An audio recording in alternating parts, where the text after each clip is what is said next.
Hello my dear student, welcome to my class. आज हम लोग क्लास 10th के चैप्टर नंबर फर्स्ट मैथ के सारे इंपॉर्टेंट क्वेश्चनों को सॉल्व करेंगे। तो आइए जो है एक-एक करके सभी क्वेश्चनों को सॉल्व करते हैं, जो कि हर साल बोर्ड परीक्षाओं में पूछी जाती हैं। तो यहाँ पर देखेंगे क्वेश्चन नंबर फर्स्ट क्या कह रहा है, कह रहा है 148/185 का सरलतम रूप ज्ञात कीजिए, जो कि 2024 में आया हुआ था।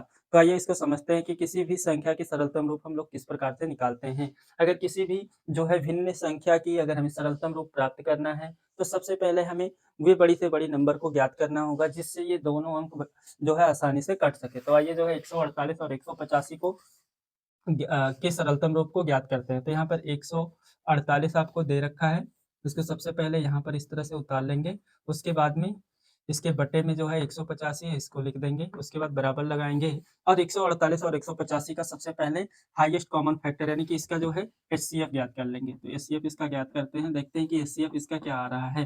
तो यहाँ पर जो है देखेंगे तो 1 टाइम जाएगा, मतलब एक बार जा रहा है, तो यहाँ पर लिखेंगे इस प्रकार से। उसके बाद में इसको घटाएँगे तो यहाँ पर आपका बचेगा कितना, 7 बच जाएगा और यहाँ पर बच जाएगा आपका जो है 7 7 में से 4 घटेगा तो ये 37 हो जाएगा और इसको इस साइड में लिखेंगे और फिर इसको भाग देकर काटेंगे। तो यहाँ पर क्या देख रहे हैं कि जो है ये लगभग कितने टाइम जा रहा है, 4 टाइम्स, यानी कि 4 बार अगर हम इसका इसमें मल्टीप्लाई करेंगे 37 चौको हो जाएगा 148, क्योंकि 4 सत्ते 28 का 8 हो गया, 4 तिहाई 12 और 12 तो 14, इस प्रकार से ये पूरा का पूरा कट गया। तो सबसे बड़ी नंबर जो इन दोनों को काट सकती है वो 37 आ जाएगा। तो 148 को इस तरह से आप लिखेंगे और यहाँ भाग का चिन्ह लगाएंगे और जो है 37 लिख देंगे। इसी प्रकार से जो है 185 को लिखेंगे और जो है इस प्रकार से यहाँ पर 37 लिखकर भाग कर देंगे। तो 37 का जो है अगर हम पहाड़ा पढ़ें तो 4 बार में ये 148 कट रहा है, तो यहाँ पर 4 आ जाएगा और 37 का अगर हम देखें तो 5 बार पहाड़ा पढ़ेंगे तो ये आपका 185 कट जाएगा, यानी कि जो है यहाँ पर 5 आ जाएगा। तो 148 और 185 का जो सरलतम रूप होगा वो 4/5 होगा। ये आपका आंसर हो जाएगा। अब जो है इसके बाद प्रश्न नंबर 2 को देखते हैं। प्रश्न नंबर 2 क्या कह रहा है? कह रहा है दी गई संख्याओं में अभाज्य संख्या होगी। मीन्स अभाज्य संख्या जो है इनमें से हमें छाँटनी है कि अभाज्य संख्या इसमें कौन-सी है। जो 2 दिया हुआ है ये अभाज्य संख्या है। तो आपको बस इस पे टिक करना है, ये आपका सही होगा ऑप्शन। इसके बाद आइए देखते हैं प्रश्न नंबर 3 में क्या कह रहा है। प्रश्न नंबर 3 कह रहा है कि वह बड़ी से बड़ी संख्या जिससे 245 और 1037 को विभाजित करने पर प्रत्येक दशा में शेषफल 5 प्राप्त है, आप उसको ज्ञात करो। है वह संख्या कौन-सी संख्या होगी? जबकि ये क्वेश्चन 2023 और 24 की बोर्ड परीक्षा में आया हुआ है। तो आइए इसको सॉल्व करते हैं। अगर ऐसी कोई संख्या आ रही है और वो कह रहा है बड़ी से बड़ी संख्या आप ज्ञात करो कि जिससे जो है 245 और 1037 ऐसे कोई भी नंबर हो सकते हैं कि प्रत्येक दशा में आपका शेषफल 5 यहाँ कह रहा कोई और भी नंबर बच सके, तो उसके लिए इसको इस प्रकार से सॉल्व करते हैं। सबसे पहले 245 को आप यहाँ पर उतारेंगे, उसके बाद क्या करेंगे, जो शेषफल आपको बचाना है उसको इसमें से घटा लेंगे, यानी कि 5 शेषफल बचना चाहिए प्रत्येक दशा में, तो 5 घटा लेंगे, तो हो जाएगा 240। इसी प्रकार से जो है दूसरा नंबर जो है उसमें से भी 5 को हम क्या कर देंगे, घटा देंगे यहाँ पर। तो 1037 में से हमें क्या करना है, 5 को घटाना है। 5 को घटाने के बाद ये आपका बन जाएगा नंबर 103 और उसके बाद में इसमें से 5 घटाएँगे तो बचेगा यहाँ पर 2। तो ये आ जाएगा आपके 2 नए नंबर्स। अब इन दोनों नंबरों का हमें क्या करना होगा, यहाँ पर जो है एचसीएफ फाइंड आउट करना, मतलब इसका जो है हमें मासा निकालना होगा। तो आइए 240 का एचसीएफ निकालते हैं। सबसे पहले इस 240 का अभाज्य गुणनखंड कर देंगे और जो है 1032 का भी हम अभाज्य गुणनखंड करेंगे। तो इसके लिए इसको इस प्रकार से यहाँ व्यवस्थित रूप में लिखेंगे। फिर इसका रफ कार्य यहाँ पर कर रहे हैं, इसके अभाज्य गुणनखंडों को निकालेंगे इस प्रकार से।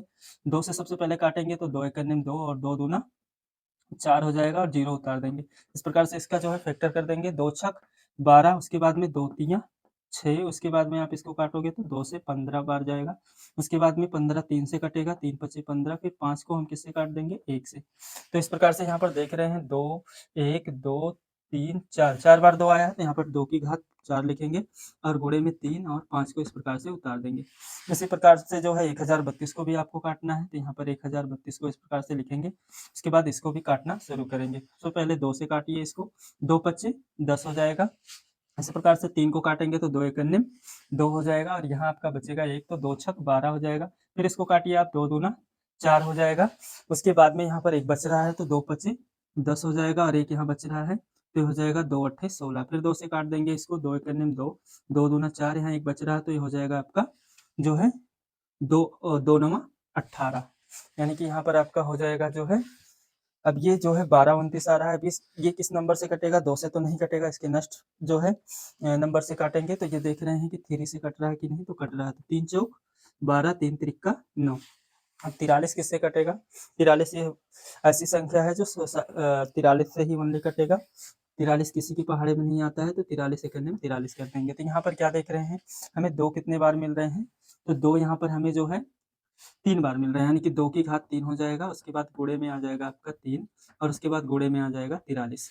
अब जो है इसका आपको एचसीएफ निकालना है, तो एचसीएफ यानी कि मासा निकालना है, तो एचसीएफ यदि इसका निकालेंगे हम, तो इसमें सबसे छोटी घात वाले जो कॉमन होंगे उसको सबसे पहले यहाँ पर उतारेंगे। जैसे 2 की घात इसमें 2 वाले में जो है सबसे कम है, तो इसको उतार देंगे। उसके बाद 3 एक दूसरे में मिल रहा है कॉमन, तो इसको उतारेंगे, और जो नहीं मिल रहा है एक दूसरे में उसको ऐसे ही छोड़ देंगे। उसके बाद इसका मान निकाल के इसमें मल्टीप्लाई करेंगे। 2 की घात 3 का मान 8 होगा और 8 3 24 हो जाएगा। यानी कि ये 24 ऐसी संख्या है कि यदि आप जो है 245 और 1037 में इससे आप भाग करेंगे तो प्रत्येक दशा में शेषफल जो है 5 प्राप्त होगा। अतः इसके आंसर जो फाइनल आंसर होगा वो 24 हो जाएगा। वो संख्या 24 होगी।